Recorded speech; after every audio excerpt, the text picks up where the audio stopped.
Samantala, nagpaabot ng mensahe ng pasasalamat at paghingi ng tawad sa kanyang asawang si Mikey Morada, ang aktres na si Alex Gonzaga, matapos makunan ng aktres sa ikatlong pagkakataon. Narito ang report ni Kat Kahukom.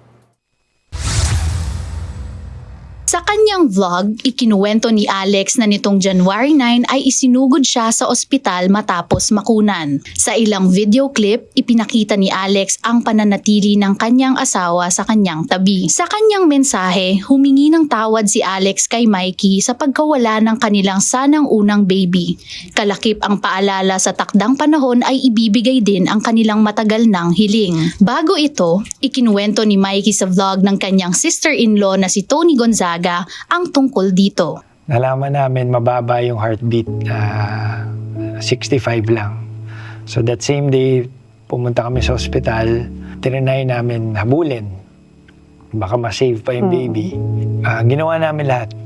Hanggang sa malaman ng mag-asawa na gaya ng nauna nilang dalawang pregnancy, hindi nagtuloy-tuloy ang development ng embryo. Nasa sa kanya pa rin eh. Kaya sabi ko, ang next prayer natin, dapat let's surrender it.